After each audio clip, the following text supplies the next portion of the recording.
के भौतिक विभाग। राजस्थान के भौतिक विभागों के बारे में जानने से पहले पृथ्वी की भौतिक स्थिति के बारे में जानते हैं और सबसे पहले बात करते हैं पृथ्वी के निर्माण के बारे में।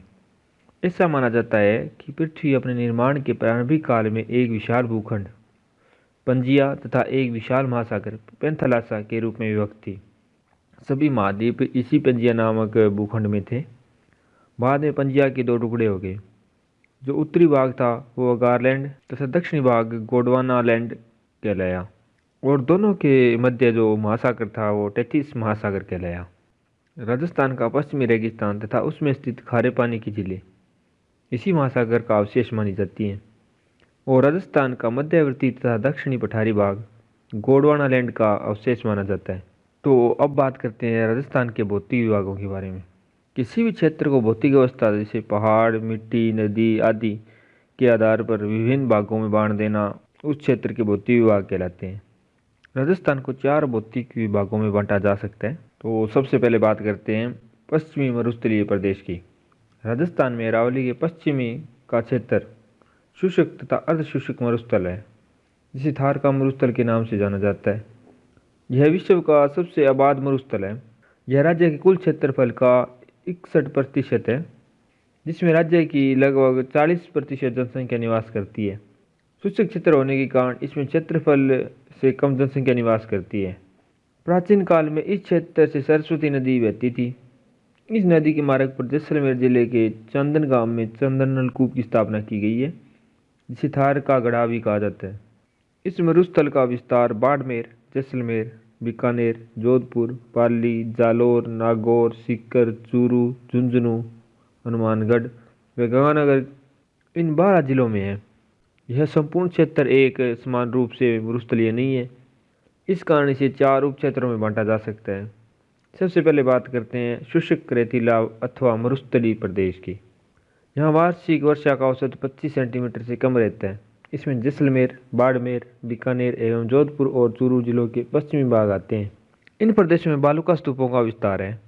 पश्चिमी रेगिस्तान क्षेत्र के जैसलमेर में सेवण घास के मैदान पाए जाते हैं, जो कि भूगर्भिक जल पट्टी के रूप में प्रसिद्ध है, जिसे लाठी सीरीज कहा जाता है। जैसलमेर जिले में लगभग 18 करोड़ वर्ष पुराने वृक्षों के अवशेष एवं जीवाश्म मिले हैं, जिन्हें अकाल वुड फॉसिल्स पार्क नाम दिया गया है। और अगली बात करते हैं लूनी ज्वाई बेसिन की। यह क्षेत्र अर्धशुष्क है। इसमें लूनी नदी एवं इसकी सहायक नदी ज्वाई व अन्य नदियाँ बहती हैं।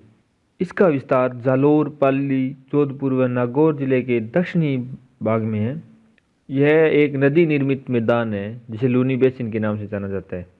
शेखावटी प्रदेश, इसे बांगर प्रदेश के नाम से भी जाना जाता है। इसमें चूरू, सीकर, झुंझुनू तथा नागौर जिले का उत्तरी भाग आता है।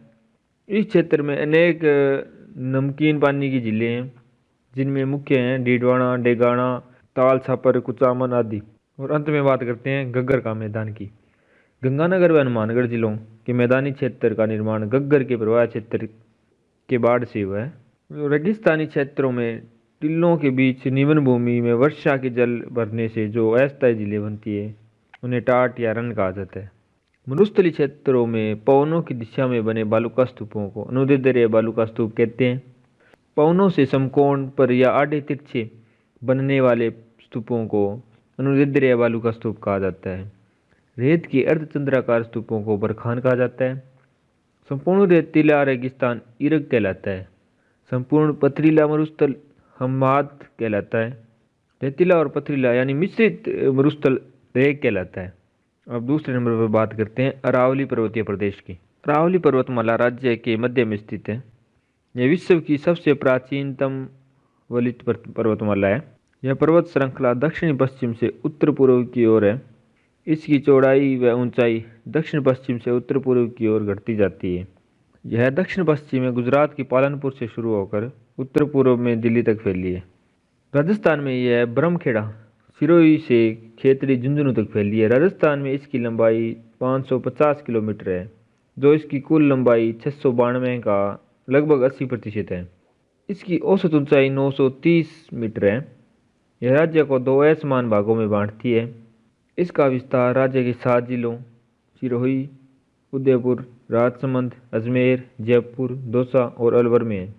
यह राज्य के कुल क्षेत्रफल का 9.3% है। इसमें राज्य की कुल जनसंख्या की 10% जनसंख्या निवास करती है। अरावली पर्वतमाला को ऊंचाई के आधार पर 3 भागों में बांटा जा सकता है। इनमें सबसे पहले है दक्षिणी अरावली प्रदेश। इसमें सिरोही, उदयपुर और राजसमंद जिले सम्मिलित हैं। यह पूर्णतया पर्वतीय प्रदेश है। इसमें सिरोही के माउंट आबू क्षेत्र में स्थित गुरु शिखर राजस्थान की सबसे ऊंची चोटी है। यह हिमालय और नीलगिरी के बीच सबसे ऊंची चोटी है। जेम्स टोड ने इसे संतों का शिखर कहा। इसके अलावा इस क्षेत्र में कई अन्य चोटियां भी हैं, जैसे शेर, देलवाड़ा, जरगा, जलगढ़, कुंभलगढ़ आदि।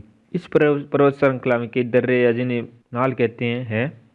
नाल या दर्रा पहाड़ी या पर्वतीय क्षेत्रों में पहाड़ों के बीच से बने मार्गों को कहते हैं।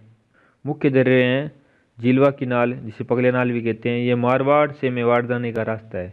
सोमेश्वर की नाल, हाथीगढ़ा की नाल, देसूरी की नाल एवं हल्दी घाटी दर्रा आदि मुख्य हैं।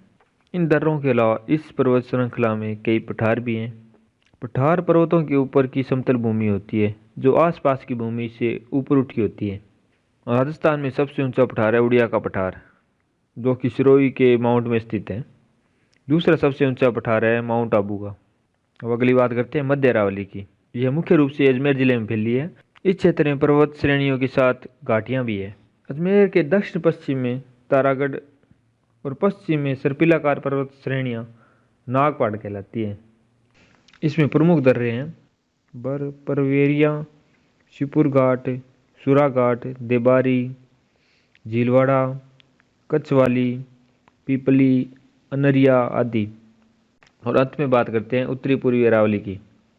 इस क्षेत्र का विस्तार मुख्य रूप से जयपुर, दौसा तथा अलवर जिले में है। इस क्षेत्र में अरावली श्रेणी लगातार न होकर दूर दूर हो जाती है। इस क्षेत्र में पहाड़ी की सामान्य ऊंचाई 450 से 700 मीटर है। इस क्षेत्र की मुख्य चोटियां हैं रघुनाथगढ़, खो, बिराज, बरवाड़ा आदि। अब आप बात करते हैं पूर्वी मैदानी भाग की। अरावली पर्वत के पूर्वी भाग और दक्षिण पूर्वी पठारी भाग से दक्षिण में पूर्व का मैदान स्थित है। यह मैदान राज्य के कुल क्षेत्रफल का 23.3% है। इसमें राज्य की 49% जनसंख्या निवास करती है। इस क्षेत्र में भरतपुर, अलवर, धौलपुर, करौली, सवाई माधोपुर, जयपुर, दौसा, टोंक, भीलवाड़ा तथा दक्षिण की ओर से डूंगरपुर, बांसवाड़ा तथा प्रतापगढ़ जिलों के मैदानी भाग सम्मिलित हैं। इस क्षेत्र का निर्माण नदियों द्वारा जमा की गई मिट्टी से हुआ है। इस कारण इसे नदी बेसिन प्रदेश भी कहा जाता है। इस प्रदेश में कुओं द्वारा सिंचाई अधिक होती है। इस मैदानी प्रदेश को नदी बेसिनों के आधार पर 3 उप क्षेत्रों में बांटा जा सकता है। इसमें सबसे पहला है बनास बाणगंगा बेसिन। बनास व इसकी सहायक नदी बाणगंगा व अन्य नदियों बेड़च, डेन, मानसी, खारी, मोरल आदि द्वारा निर्मित मैदान, जिसका ढाल पूर्व की तरफ है। और अगली बात करते हैं चंबल बेसिन की। इसके अंतर्गत कोटा, सवाईमाधोपुर, करौली तथा धौलपुर का क्षेत्र सम्मिलित है। कोटा का क्षेत्र हाड़ौती में सम्मिलित है, परंतु यहाँ चंबल का मैदानी क्षेत्र स्थित है। सवाईमाधोपुर, करौली व धौलपुर में चंबल के भीड़ स्थित हैं। और अंत में बात करते हैं मध्य माही बेसिन या छप्पन के मैदान की। इसका विस्तार उदयपुर के दक्षिण पूर्व से डूंगरपुर, बांसवाड़ा और प्रतापगढ़ जिलों में है। माही नदी मध्य प्रदेश से निकलकर इस क्षेत्र में बहती हुई खंबात की खाड़ी में गिरती है। यह क्षेत्र वागड़ के नाम से पुकारा जाता है। प्रतापगढ़ व बांसवाड़ा के मध्य भाग में 56 ग्राम समूह स्थित है, इसलिए इसे 56 का मैदान के नाम से भी जाना जाता है। तो अब अंत में बात करते हैं दक्षिणी पूर्व का पठारी भाग। यह राज्य के कुल क्षेत्रफल का 9.6% है। इसमें राज्य की 11% जनसंख्या निवास करती है। राजस्थान के इस क्षेत्र में 4 जिले आते हैं, कोटा, बूंदी, बारां व झालावाड़। इस पठारी भाग की मुख्य नदी चंबल नदी है। इसकी सहायक नदियां काली सिंध, परबन, निवाज आदि हैं। इस क्षेत्र में वर्षा का औसत 80 से 100 सेंटीमीटर रहता है। झालावाड़ जिला राज्य का सर्वाधिक वर्षा प्राप्त करने वाला जिला है। यह राज्य का एकमात्र अति आर्द्र जिला है। इस क्षेत्र में मध्यम काली मिट्टी की अधिकता है, जो कपास और मूंगफली की फसल के लिए उपयोगी है। यह पठारी भाग अरावली व विंध्याचल पर्वत के बीच संक्रांति प्रदेश का कार्य करता है। दक्षिणी पूर्वी पठारी भाग को 2 भागों में बांटा गया है। हाड़ौती का पठार, इसमें कोटा, बूंदी, बारां व झालावाड़ आते हैं, और दूसरा है विंध्यन कगार इसमें धौलपुर, करौली व सवाई माधोपुर आता है।